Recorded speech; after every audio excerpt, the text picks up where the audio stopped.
जी जरा खामोश हूँ। आज हमने क्वेश्चन नंबर 4 लिखवाएंगे आप। क्वेश्चन नंबर 4 अगर आपके पास है तो। y is less than or equal to 1 by 2x. जी क्वेश्चन देखिएगा, y लेस देन और इक्वल टू 1/2x। अब आपने देखना ये है, पहली बात तो ये है कि या तो रूल्स आप फिक्स कर लें अपने, आपको रूल्स याद होने चाहिए। क्वेश्चन जैसा भी आ जाए आपका हल हो जाए। अगर आप रूल्स नहीं याद रखते फिर क्वेश्चन को अपने तरीके से ढाल लिया करें। दो तरीके होते हैं, या तो रूल्स ज्यादा याद रखना बेहतर होता है। जैसे ये क्वेश्चन आपको पता होगा कि इस तरह का कोई भी क्वेश्चन हमने डिस्कस नहीं किया, एज इट इज एग्जैक्ट ऐसे। और ऐसी सिचुएशन आपको पेपर में भी आ सकती है कि हमने ऐसी कोई चीज पेपर में ना डिस्कस की हो, तो वहां पर प्रेशर लेने की जरूरत नहीं है। ये बात कंफर्म है, वो क्वेश्चन आपको आता ही होगा, इतना आपको पढ़ा दिया जाएगा। अब जैसे इस सवाल को एज इट इज भी हल किया जा सकता है, और जैसे यहाँ पर 2 डिवाइड हो रहा है, दूसरी साइड पर क्या कर दें हम, मल्टीप्लाई। तो ये हो जाएगा 2y लेस देन और इक्वल टू x। अब हम x को भी दूसरी साइड पर लेकर चले जाते हैं, तो ये बन जाएगा 2y minus x, 2y minus x less than और इक्वल टू 0। अब तो ये एक नॉर्मल चीज बन गई, ठीक है। अब हमने इस तरह बिल्कुल वैसे ही करना है, x की जगह 0 पुट कर देंगे, y आ जाएगा। y की जगह फिर कोई नंबर पुट कर देंगे, बिल्कुल वैसे ही हल करेंगे जैसे नॉर्मल हल करते हैं, ठीक है। अगर हम x की जगह 0 पुट करेंगे, y 0 आ जाएगा, हमारा पॉइंट बन गया 0 0। अब y की जगह हम 0 तो नहीं पुट करेंगे, हमें पता है कि जब 0 0 पॉइंट आता है तो दूसरा 0 पुट नहीं करते, तो y की जगह कुछ भी पुट कर सकते हैं, 1 पुट कर देते हैं। तो ये 2 into 1 2 हो जाएगा। दूसरी साइड पर जाएंगे तो -2 होगा, तो माइनस से माइनस कैंसिल हो जाएगी, तो x किसके बराबर आ जाएगा, तो हमारा आ जाएगा 2 1। ओके। अब इसमें जब हम टेस्ट लगाते हैं, ओरिजिन टेस्ट तो लग नहीं सकता इसमें, क्योंकि 0 0 से तो गुजर रहा है, तो हम क्या पुट कर देते हैं, पुट 1 0। x की जगह 1 पुट कर देते हैं, y की जगह 0, तो क्या बन रहा है, -1 लेस देन और इक्वल टू ट्रू है या फॉल्स है, -1 लेस देन 0 फॉल्स है, -1 लेस होता है 0 से। अब अगर आप ये ग्राफ बनाते हैं, एक आपका पॉइंट बन रहा है 0 0 और दूसरा पॉइंट बन रहा है 2 1, x 2 है और y 1, तो तकरीबन ये ट्रू है, तो नीचे की तरफ शेड हो जाए। अगर इक्वल की दूसरी जानिब कुछ नहीं है, अगर वो 0 कंसीडर किया जाए, इक्वल की दूसरी साइड पर क्या मतलब, इस तरह हम इनइक्वालिटी थी ना, ये 2y - x कर दिया। नहीं नहीं देखो ना, अगर जब हम उसको इधर शिफ्ट कर देंगे तो बाकी तो कुछ नहीं बचा ना, कुछ नहीं बचेगा, तो 0 बचेगा। 0 ही बचता है, 0 भी कुछ भी नहीं होता जी। तो 0 1 भी पुट कर सकते हो, कोई टेंशन वाली बात नहीं है। पुट 0 1, पता है फिर ये वाला पॉइंट आप पुट कर रहे हो, 0 1 तो ये है ना, और ये पुट करोगे तो फॉल्स आएगा। फॉल्स है तो मतलब इस साइड पर शेड नहीं करना, तो फिर इसका अपोजिट साइड तो वही बनेगी। आप ना शर्माएंगे नहीं, ठीक है, आपने कॉन्सेप्ट क्लियर करने हैं। अपने कॉन्सेप्ट क्लियर करने से फायदा ये होगा कि कोई भी सवाल ऐसा नहीं होगा जो आपसे ना हुआ हो। देखिए ये दोबारा सवाल मैं करने लगा, अब जरूरी नहीं है कि आप इसको स्टैंडर्ड फॉर्म में कन्वर्ट करें, अब इसी हालत में हल कर सकते हैं। मेन क्या करेंगे, put x is equal to 0। जब मैं x की जगह 0 पुट कर दूंगा तो इसको हल करूंगा तो y भी क्या हो जाएगा,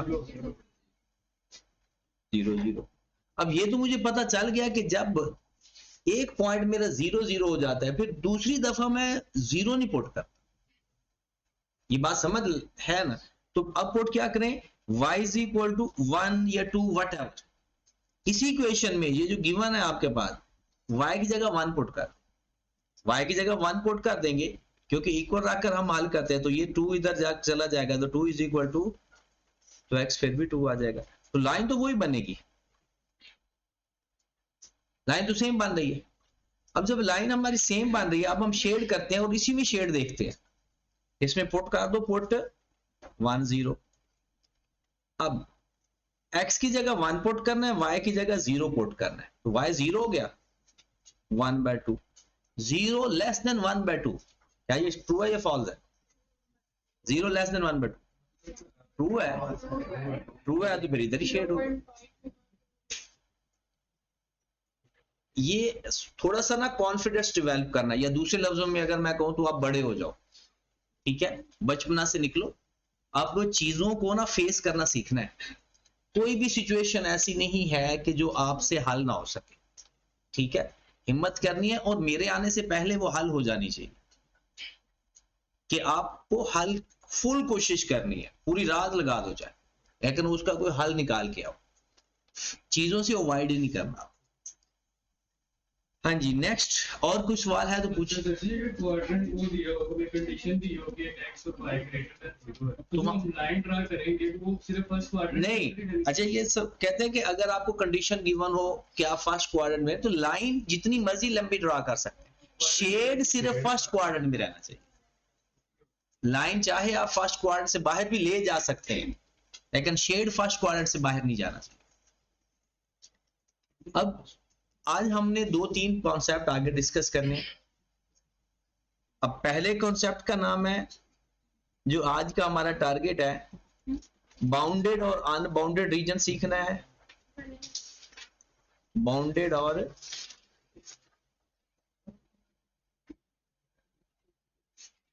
अनबाउंडेड रीजन, एक कॉन्सेप्ट हमने सीखना है। एक कॉन्सेप्ट हमने सीखना है corner point,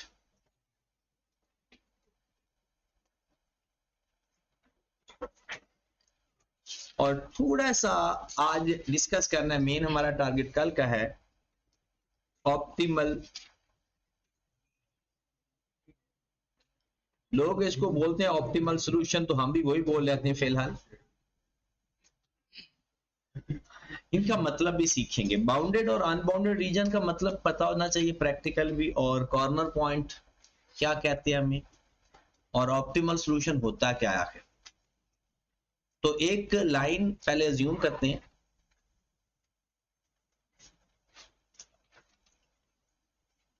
five x plus 2y less than equal to 100।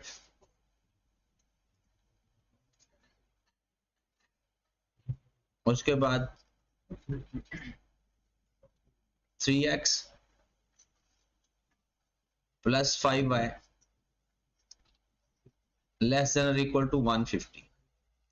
अभी हम सिर्फ सीख रहे हैं कि इसको प्रैक्टिकली पॉइंट ऑफ व्यू से अभी इसको नहीं देख रहे, सिर्फ सीखते हैं कि कार्ड कैसे बनाना है, फिजिबल रीजन कैसे बनाना है, पॉइंट कैसे फाइंड करने हैं, फिर हम बताएंगे कि इसको प्रैक्टिकली इस्तेमाल कैसे करते हैं। और साथ अगर वो ये भी लिख दे कि x y greater than equal to 0, तो इसका क्या मतलब है, क्या आपका फर्स्ट क्वाड्रेंट में रहना है, बाहर नहीं निकलना। तो सबसे पहले नॉर्मल क्वेश्चन करते हैं। नॉर्मल तरीकाकार होगा कि हमने इसके नॉर्मल जो काम है वही करना है, दोनों का शेड बनाना, फिजिबल रीजन फाइंड करना। तो दोनों लाइन को बारी बारी पिक करते हैं। 5x plus 2y less than equal to 100। x की जगह 0 पुट करेंगे तो y क्या आ जाएगा 50, और y की जगह जब 0 पुट करेंगे तो x क्या आ जाएगा 20। हमारा पहला पॉइंट बन गया 0 50 20 0, और इसमें पुट क्या कर सकते हैं 0 0 या 1 0, वैसे तो जो मर्जी पुट कर दें, बट ऊपर वाले दोनों में से कोई पॉइंट पुट नहीं करना। तो 0 0 पुट किया तो ये हमारे पास आ गया 0 लेस देन 100 ट्रू। डन। ये बात आपने साथ साथ बतानी जरूर होती है कि जो बात ना समझ लगे उसके लिए आपको जागना पड़ेगा। 3x प्लस 5 है लेस देन इक्वल टू 150 जी।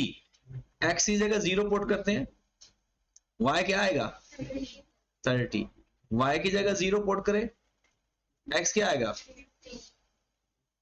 ये आ गया 0 30, ये आ गया 50 0। पुट क्या करें इसमें 0 0, तो 0 लेस देन इक्वल टू 150। यहां तक कोई परेशानी? ग्राफ बनाए, बनाते हैं ग्राफ, क्योंकि हमारा फर्स्ट क्वाड्रेंट है तो इसलिए दूसरा क्वाड्रेंट बनाने की जरूरत नहीं है। x 0 है, y 50 है, अज्यूम करते हैं यहां पर है, और x 20 है, तो अज्यूम करते हैं कि यहां पर है। ये हमारी एक लाइन पर। फिर दूसरी लाइन है, x 0 है, y 30 है, यहां पर अज्यूम करते हैं हाफ से थोड़ा ऊपर, और फिर 50 है, ये दो लाइन।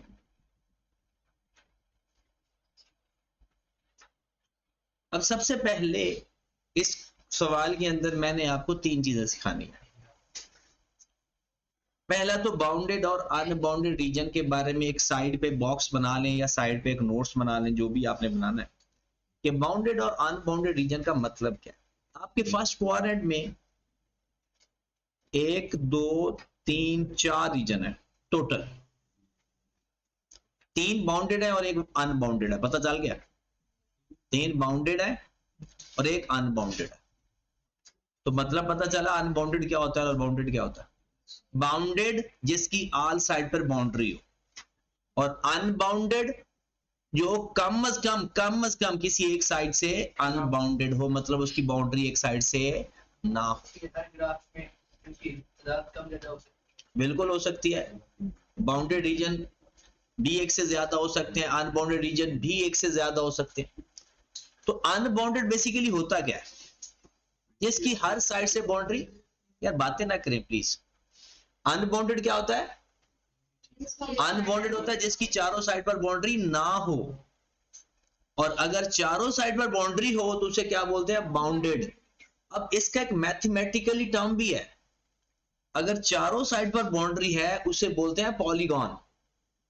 आपने सुना होगा हेक्सागन, ऑक्टागन, तो वो क्या होते हैं, वो क्लोज फिगर्स होती हैं, बाउंडेड रीजन होते हैं सारे। मतलब अगर हम बाउंडेड रीजन के बारे में लिखना चाहें, बाउंडेड रीजन, तो सबसे पहला काम उसका है कि वो पॉलीगॉन होता है। अब अगर आपसे पूछे कि पॉलीगॉन किसे कहते हैं, पॉलीगॉन कहते हैं जो जिसकी आल साइड पर बाउंड्री, जो क्लोज फिगर हो। पॉलीगॉन का क्या मतलब होता है, क्लोज फिगर। और दूसरा इसका इंपॉर्टेंट बात यह है कि इसका मिनिमम कोई हद भी होती है, minimum point,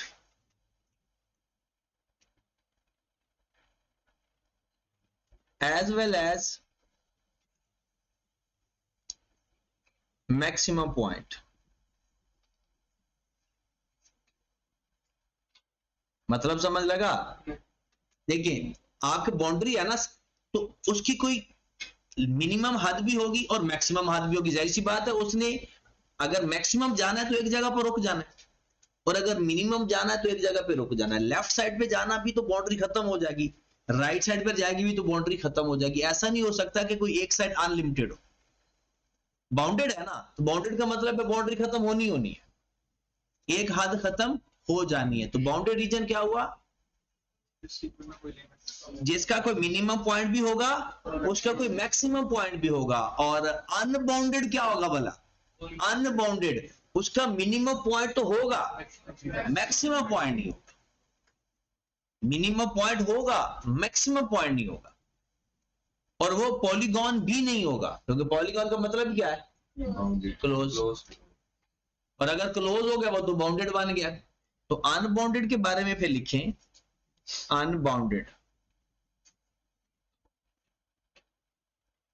reason.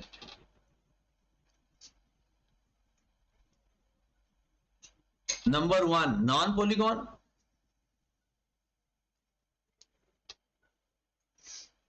Number 2 minimum point,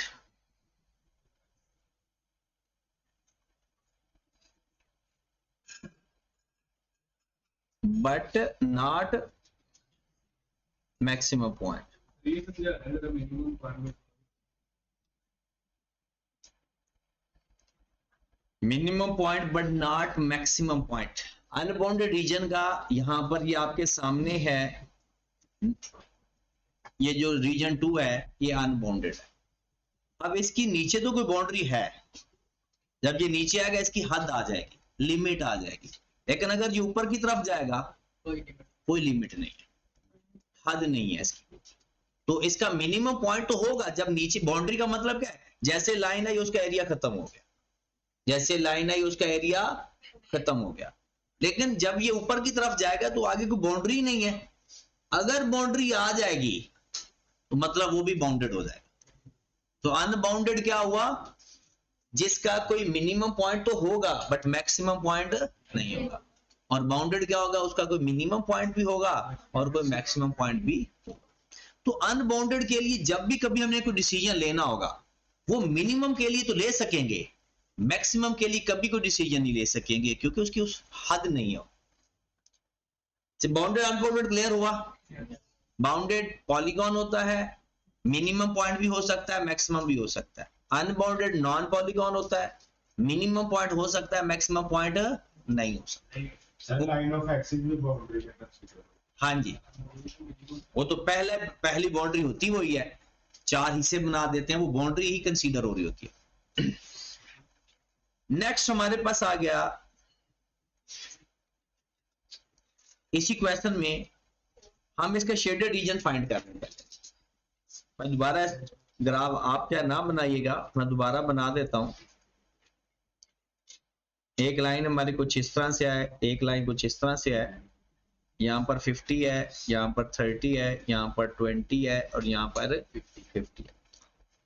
दोनों ट्रू थे, ट्रू है, तो ये भी नीचे की तरफ शेड होगा, ये भी नीचे की तरफ शेड होगा। हमें कॉमन शेडेड रीजन चाहिए फाइंड कर। सबने सवाल किया, ये कोई ऐसा बंदा जिससे टाइम ना मिला सवाल करने की? सबने कर लिया। चले, अगर मैं बात करूं तो हमने क्या तरीका सीखा था कॉमन शेड रीजन का? अपोजिट साइड को ऐसे हल्का सा निशान लगा लेते हैं, और ये डॉट तब लगाए जाते हैं जो दिल के थोड़े कमजोर होते हैं। अगर आप स्ट्रांग बंदे हैं तो डायरेक्ट भी पता चल जाता है कि कौन सा ऐसा एक रीजन कॉमन शेडेड रीजन है, तो ये डॉट लगाने से ये कंफर्म हो जाता है बस। तो कौन सा रीजन शेड कर देते हैं? अनडॉटेड। डन। पहला हमने कहा कि आज हमने सीखना है बाउंडेड और अनबाउंडेड रीजन। दूसरा हमने कहा क्या सीखना है? Corner point. कॉर्नर का मतलब पता है? कॉर्नर, किनारे, एज। अब कॉर्नर पॉइंट मैं यहां हाईलाइट करने लगा हूं। एक इसका कॉर्नर ये है,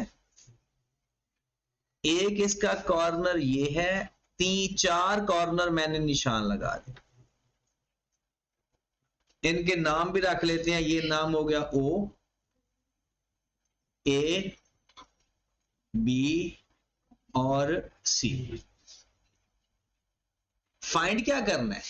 कॉर्नर पॉइंट। देखिए सीए के अंदर एक फेलियर की रीजन है कि पेपर आता होता है और फेल हो जाता है, पेपर आता है और फेल होता है। वो कैसे? क्वेश्चन पिक नहीं होता कि वो पूछ क्या रहा है।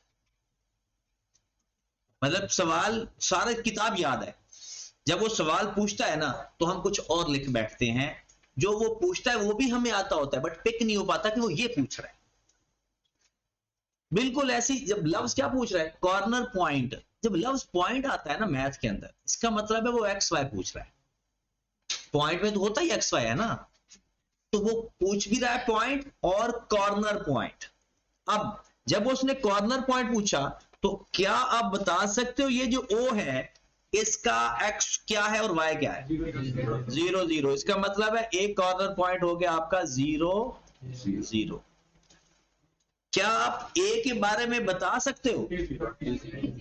a का जो जहां पर a है उसका x क्या है 20 और y क्या है? क्योंकि x के ऊपर y 0 होता है। इसका मतलब है ये पॉइंट बन गया 20 0। और नेक्स्ट c पहले देख लेते हैं। x 0 है,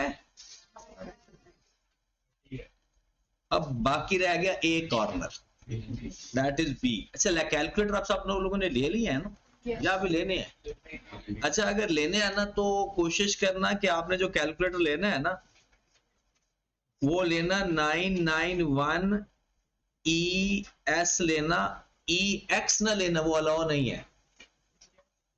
आपका कोड लिखा होता है कैलकुलेटर के ऊपर, इससे कम वाला हमें अलाउ है। 530 भी अलाउ है, 82 भी अलाउ है, 530 भी अलाउ है, बट 991 EX अगर यहां लिखा हो ना वो अलाउ नहीं है। ये अलाउ नहीं है, ES प्लस अलाउ है। रीजन क्या है? क्योंकि जो बड़ा कैलकुलेटर है ना EX, उसमें सारे सवाल कैलकुलेटर के ऊपर ही हल हो जाते हैं, तो इसलिए फिर वो अलाउ नहीं किया है कि अपने कि ये तो चार्टर्ड अकाउंटेंट कैलकुलेटर ही ना बन जाएगा, तो इसलिए उन्होंने यानी ES अलाउ किया हुआ है, EX अलाउ नहीं किया हुआ। हाँ, ये जो आके बैठे होते हैं ना वो। चलें, बी के बारे में देखें। बी को फाइंड करते हैं। बी जो पॉइंट है वो क्वाड्रेंट के अंदर है। अब एक तो इसका ये तरीका होता है कि अगर आप 100% क्वेश्चन को स्केल के साथ करें, नंबर 1 2 3 लेकर, तो यहां पर आप देखें कि यहां पर इसके नीचे x की वैल्यू क्या है और इस साइड पर y की वैल्यू क्या है। अब ये हमें सही जांचनी होगी कि x कितना आ रहा है, और उसके लिए तरीकाकार क्या होता है, जो दो लाइनें आपस में एक दूसरे को इंटरसेक्ट कर रही हैं उनको हल कर लें। और हल भी कैसे करना है? साइमल्टेनियसली हल करना आता है, साइमल्टेनियसली। ये 6वीं 7वीं क्लास में पढ़ाया जाता है। परेशान नहीं होना कि आपका मेडिकल था तो नहीं हुआ जी। पहली लाइन क्या है हमारी? पहली लाइन क्या थी? 5x plus 2y 5x plus 2y 5x plus 2y is equal to 100। और दूसरी लाइन क्या थी? 3x plus 5 is equal to। 1 अच्छा, अगर मैं आपसे ये कहूं कि इन दोनों को हल करके मुझे x और y की वैल्यू चाहिए तो फाइंड कर सकते हो? कितने लोगों को x y नहीं फाइंड करना था? ऐसे दो इक्वेशन से x y फाइंड ना करना आता हो? सबको आता है, आपको नहीं आता। और मतलब करने का तरीका देखें, क्या करना होता है, दोनों में किसी एक के कोएफिशिएंट बराबर कर देते हैं। या तो उसका तरीकाकार क्या होगा, 5 को इस इक्वेशन से मल्टीप्लाई कर दें और 3 को क्या करना है, x के कोएफिशिएंट को ऊपर वाली पूरी इक्वेशन से मल्टीप्लाई करते हैं, पहला स्टेप। तो 3 को ऊपर मल्टीप्लाई करेंगे तो क्या आ जाएगा, 15x plus 6y is equal to 300। क्या किया भला, x के कोएफिशिएंट को, नीचे वाले x के कोएफिशिएंट को ऊपर वाली इस पूरी इक्वेशन से मल्टीप्लाई कर, फिर ऊपर वाले x के कोएफिशिएंट को नीचे वाली पूरी इक्वेशन से मल्टीप्लाई कर दिया। तो 5 को मल्टीप्लाई किया तो 15, 25y, और 150 को मल्टीप्लाई करें जरा 5 से,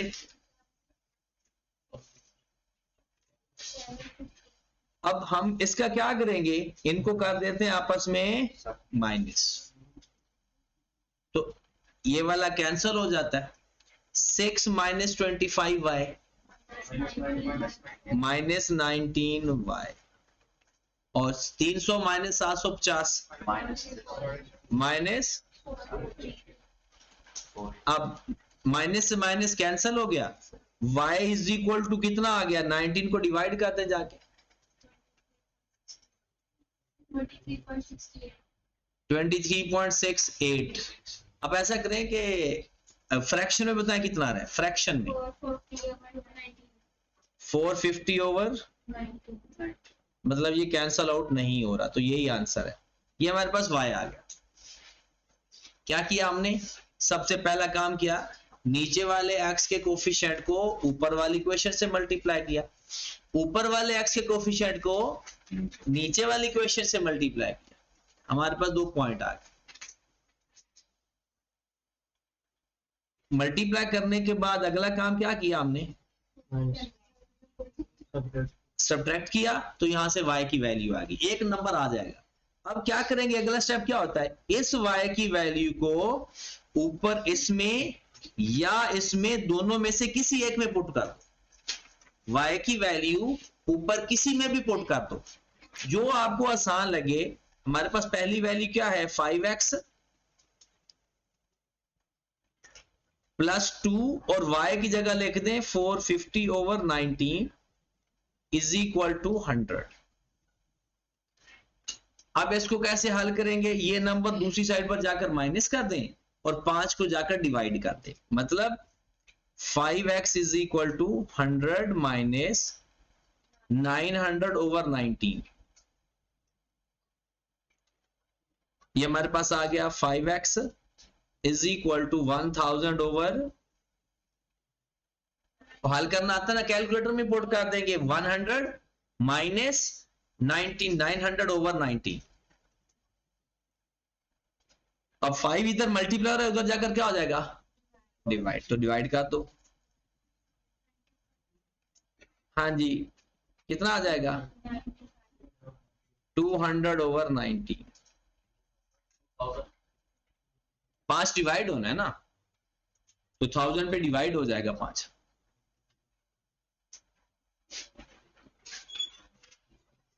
हमारे पास x की 2 वैल्यू, x की वैल्यू आ गई 200 ओवर 19 और y की वैल्यू क्या आ गई 450 ओवर 90। तो x भी आ गया और y भी आ गया, हमारे पास पॉइंट C बन गया। हाँ जी, C पॉइंट पे जाएं जरा, B पे, सॉरी B,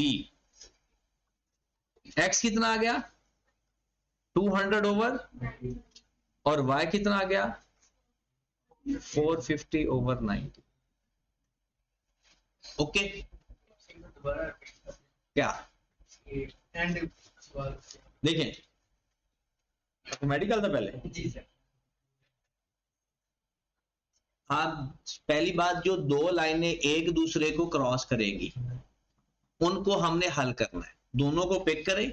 हल करने का तरीकाकार क्या होगा कि एक इक्वेशन का x का कोफिशिएंट दूसरी इक्वेशन से मल्टीप्लाई और दूसरी इक्वेशन का x का कोफिशिएंट पहली इक्वेशन से मल्टीप्लाई। अब क्या किया, 3 को ऊपर पूरी इक्वेशन से मल्टीप्लाई किया और 5 को नीचे वाली इक्वेशन से मल्टीप्लाई किया। जब ये मल्टीप्लाई किया तो ये हमारे पास आ गया 15x 6y 300, 15x 25 750।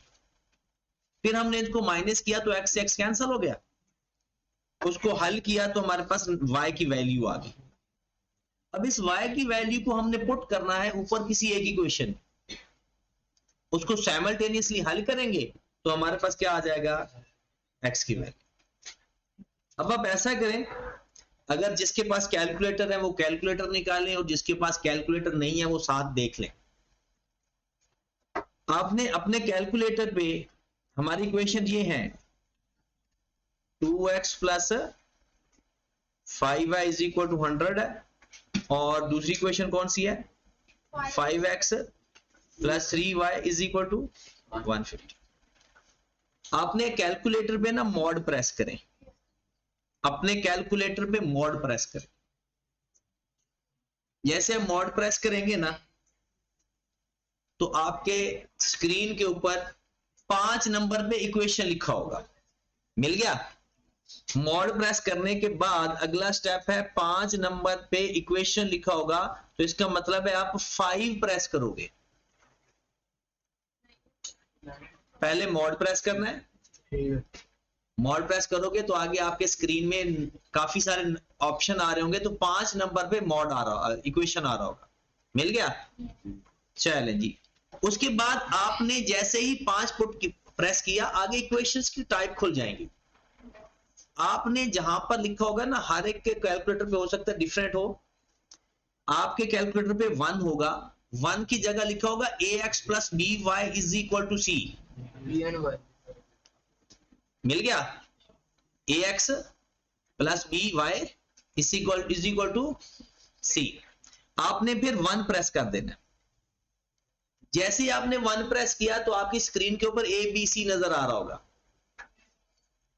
अच्छा, इसके लिए जरूरी है, अब आपने पहला काम क्या करना है, x का कोफिशिएंट 2 और इक्वल प्रेस कर देना, 2 फिर इक्वल, फिर 5 इक्वल, फिर 100 इक्वल, फिर ये कर्सर खुद ब खुद मूव करता जाएगा, फिर दोबारा 5 इक्वल, 3 इक्वल, ये इक्वेशन के कोफिशिएंट पुट कर रहे हैं, फिर 150 इक्वल, पहुंच गया 150 तक।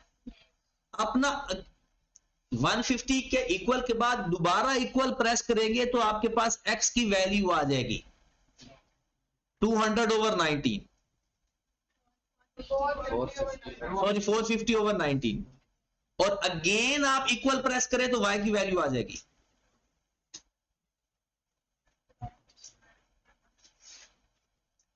सर पहले y की वैल्यू आई है फिर x की वैल्यू। नहीं, ऐसा नहीं होता, पहले x की वैल्यू आती है फिर y की वैल्यू, तो यहां पुट करने में इश्यू हो सकता है।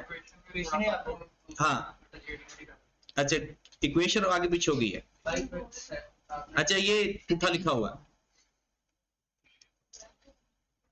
यहां पर था 3x, यहां 5 था, 3x 5 ओरिजिनल इक्वेशन क्या थी? नीचे दोनों क्या है? ओरिजिनल इक्वेशन क्या थी? नीचे पर 3x 5 प्लस 5 हमने इक्वेशन ही चेंज कर दिया। जी सर, दोनों का असल तो ये इक्वेशन थी, ये नीचे पुट करते हुए हमने चेंज कर दी, ऐसा तो ये इक्वेशन है ना। अब ये पुट करें तो आपके पास x और y की वैल्यू कैलकुलेटर पर भी आ जाएगी, जिसको साइमल्टेनियसली हल करना होगा। ये आपने बताया क्यों नहीं यार, पूरा सवाल हल करवा दिया है। 5x प्लस 2y 100 है, ये ठीक है, और 3x प्लस 5 है, ये गलत है, यस ये भी ठीक है। ये वाला ठीक है। अभी मॉड के फंक्शन में हमने ऑपोजिट कर दिया। अच्छा, मॉड में पुट करते वक्त अपोजिट करती है। चले, यहां पर 5x प्लस 3y था, 3x प्लस 3x प्लस 5 ओ भाई, जो सही है वो बताओ। Yes sir, 3x plus 5 3x plus 5 सही है। सर ऊपर तो भी आ गई। 2x plus 5y is equal to 100। ऊपर वाली भी है, अच्छा, ऊपर वाली पुट्ठी है। वो भी दोनों अच्छा, सही वाली क्वेश्चन बताएं। 5x प्लस 2y नीचे में 3x plus 3x plus 5 is equal to चले, दोबारा कैलकुलेटर पे मॉड प्रेस करें, मॉड प्रेस करें 5 और 1, मॉड 5 1, एबीसी पे पहुंच गया। 5 इक्वल, 2 इक्वल, 100 इक्वल, फिर 3 इक्वल, 5 इक्वल, 150 इक्वल। अब पहली दफा भी इक्वल पुट करें, दूसरी दफा भी इक्वल पुट करें, तो आपके पास x की भी वैल्यू आ जाएगी और y की भी वैल्यू आ जाएगी। x कितना आ गया? 10 प्लस 200 ओवर, और y कितना आ गया? 450 ओवर 90। ठीक होगी बात? अब तो जब भी साइमल्टेनियसली इक्वेशन हल करनी है, और अगर आप कैलकुलेटर से हेल्प लेना चाहते हो, तो उसके लिए जरूरी है कि आप उसको स्टैंडर्ड फॉर्म में कन्वर्ट करो, वरना सवाल नहीं होगा आपका। स्टैंडर्ड फॉर्म क्या है? पहले x हो, फिर y हो, इक्वल, फिर नंबर, और साइन आपने साफ, प्लस का साइन हो तो लिखने की जरूरत नहीं है, माइनस का साइन हो तो लिखोगे भी सही, प्लस का साइन लिखने की जरूरत नहीं है।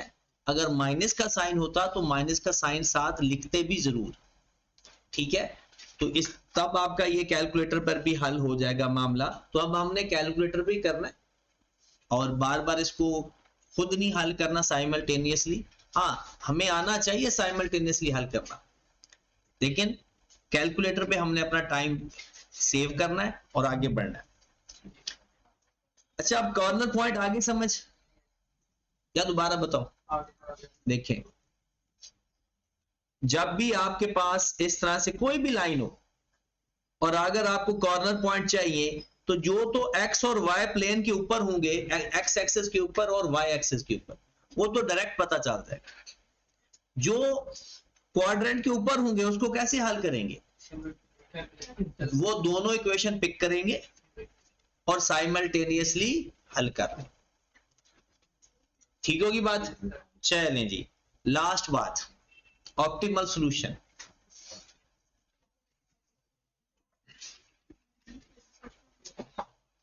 अब आपके पास ए का पॉइंट बताओ कितना था? ए क्या था? ए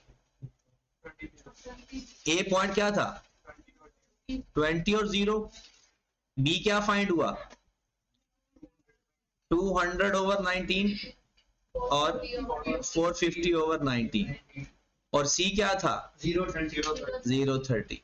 अच्छा, जो पॉइंट है ना ओ, वो ऑप्टिमल सॉल्यूशन में नहीं काउंट होता।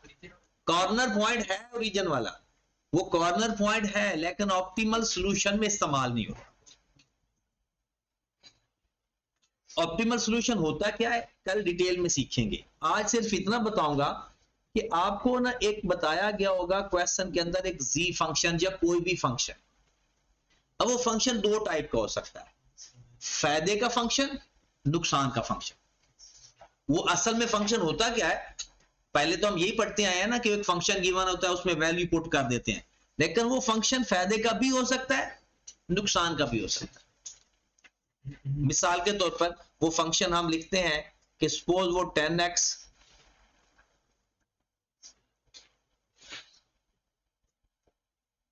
Plus 7y, suppose. अब वो हम अगर ये फायदे का फंक्शन है तो मैक्सिमम वाला आंसर होगा या मिनिमम वाला आंसर? मैक्सिमम वाला।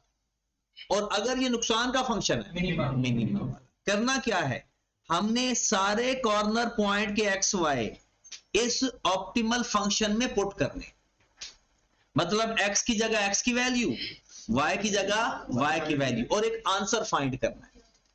हमने क्या फाइंड करना है? 10 into 20 प्लस 7 into 0 ये वाली दी होगी इक्वेशन, गिवन होगी 200 आ गई। जैसे पिछले क्वेश्चन में 2 दी हुई थी वैसे भी होगी। हाँ जी, तीसरी चीज भी गिवन होगी। उसके बाद 10 into 200/19 प्लस 7 into 450/19। ये सारा कुछ कैलकुलेटर में पुट करके बताओ कितना आंसर आ रहा है। 10 into 200/19 प्लस 7 into 450/19 कितना? 5150/21 ये एसडी प्रेस कर देना, वो पॉइंट में आ जाएगा। 271। मतलब इसको कैलकुलेटर पे हल करेंगे तो ये हल हो जाएगा। फिर हमारे पास आ जाएगा 10 into 0, 7 into 30, कितना आ गया? 210। चलिए, ये तो पुट करना बाद में भी आ जाएगा, अभी सिर्फ ये कॉन्सेप्ट समझें, डिटेल तो हमने इसकी कल सीखनी है। हाँ जी, अगर ये फायदे का फंक्शन है तो आपका आंसर 200 बेस्ट है, 270 बेस्ट है या 210 बेस्ट है? 271 बेस्ट है। अब इसके पीछे जो रीजन है, अगर तो ये हमने किसी बिजनेस का डाटा पिक किया है और हम उसको ये कह सकते हैं कि भाईजान आपको मैक्सिमम 271 प्रॉफिट हो सकता है, इससे ज्यादा नहीं हो सकता, ये लिमिट है, मैक्सिमम हद है। जो उसके पास रिसोर्सेज हैं उसको मैक्सिमम बेनिफिट कितना हो सकता है? 271, इससे ऊपर पॉसिबल ही नहीं है जो उनके पास गिवन रिसोर्सेज होते हैं। हम पढ़ेंगे सवाल प्रॉपर। अगर तो ये कॉस्ट का फंक्शन है किसका फंक्शन है? कॉस्ट का। कॉस्ट का मतलब लागत होती है, खर्चा जो आ रहा होता है हमारा। तो फिर कौन सा बेस्ट है फंक्शन? कॉस्ट कम से कम होनी चाहिए और प्रॉफिट। इसके मतलब भी सुने, ये हम डिसीजन लेते हैं आगे जाकर प्रैक्टिकल लाइफ में कि इस फंक्शन के अंदर अगर ये कॉस्ट का फंक्शन है, हमसे कोई पूछता है कि यार मैं एक काम करना चाहता हूं, मैं चाहता हूं क्वालिटी भी कंप्रोमाइज ना हो और मेरी कॉस्ट कम से कम है, तो हम लीनियर प्रोग्रामिंग के फंक्शन पुट करेंगे उसका डाटा लेकर, इंफॉर्मेशन लेकर, और ये डाटा हम फाइंड करेंगे और हम उसे कहेंगे कि भाई 200 से कम कॉस्ट आ ही नहीं सकती, 200 से कम कॉस्ट आ ही नहीं सकती, यही मिनिमम है। अगर इससे नीचे जाओगे ना तो क्वालिटी खराब कर बैठो। और मैक्सिमम अगर कोई चीज पूछता है कि जी ज्यादा से ज्यादा क्या हो सकता है, वो है 271। मिनिमम से मिनिमम 200 और मैक्सिमम से मैक्सिमम। हाँ, अगर ये हमारा शेडेड रीजन अनबाउंडेड होता, क्या होता? फिर मैक्सिमम ना आ सकता। अब तो मैक्सिमम भी आ रहा है, मिनिमम भी आ रहा है। अगर अनबाउंडेड होता तो मिनिमम तो आ जाता, मैक्सिमम आता ही ना, मैक्सिमम हमारा फाइंड ही ना हो सकता क्योंकि उसकी बाउंड्री नहीं है। तो ये हमेशा जो 99% ना हम जो फिजिबल रीजन फाइंड करते हैं ना और अपने डिसीजन लेते हैं, वो बाउंडेड रीजन के ऊपर होता है, अनबाउंडेड रीजन पे नहीं होता। चलें, कुछ क्वेश्चन आप लिख लें जो आपने घर से ट्राई कर लेने हैं। ये ऑप्टिमल से जिसमें निकले 200 251। हाँ जी, ऑप्टिमल है सर। ऑप्टिमल फंक्शन आपका ऊपर वाला ऑप्टिमल फंक्शन है, नीचे, और ये ऑप्टिमल फंक्शन प्रैक्टिकल क्या होते हैं ये कल सिखाऊंगा। ये कॉर्नर पार्ट को इनके हम 0 भी ऐड करेंगे, लेकिन ऑप्टिमल में नहीं, 0 नहीं डालेंगे। वरना अगर मैं आपको सादा सी बात बताता हूँ, आप कहते हो मैं काम करना चाहता हूँ, कारोबार करना चाहता हूँ, मेरी कॉस्ट कम से कम है, मैं कहूँगा कारोबार ही ना कर, 0 का ये मतलब है।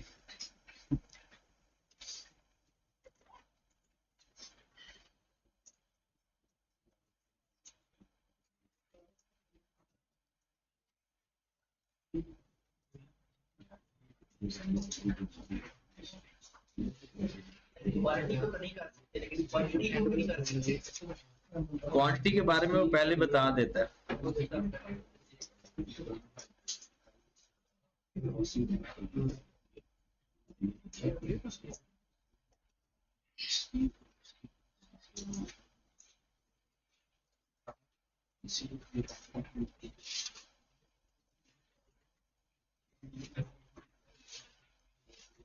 हाँ जी, आगे कुछ क्वेश्चन आप निशान लगा लें जो आपने करने हैं।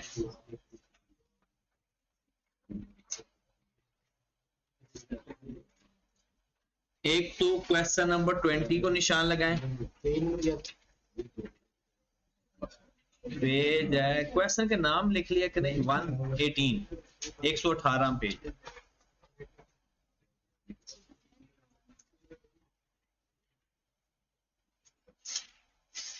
Question number 20, question number 21,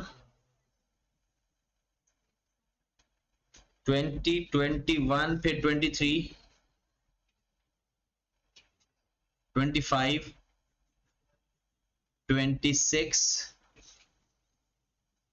27, 29, 30, 31,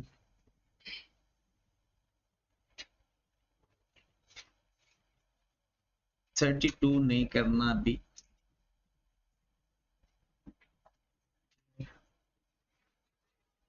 चल अभी ये करके आओ, फिर उसके बाद 35 ही देख लो, 35 और 36 ये भी छोटे से सवाल है। 35, 36, 37, 38 भी कर ही लो, ठीक है। कल ये क्वेश्चन आप करके आइएगा तो करने लाजमी है सवाल, वरना पीछे रह जाओगे। क्वेश्चन जो नहीं आएगा ना, तुक्का नहीं मारना, तुक्के से अगर जवाब आपका ठीक होता है तो मतलब आपको वो सवाल नहीं आता, ठीक है। जो सवाल फिर हम कल डिस्कस करेंगे इन सवालों को।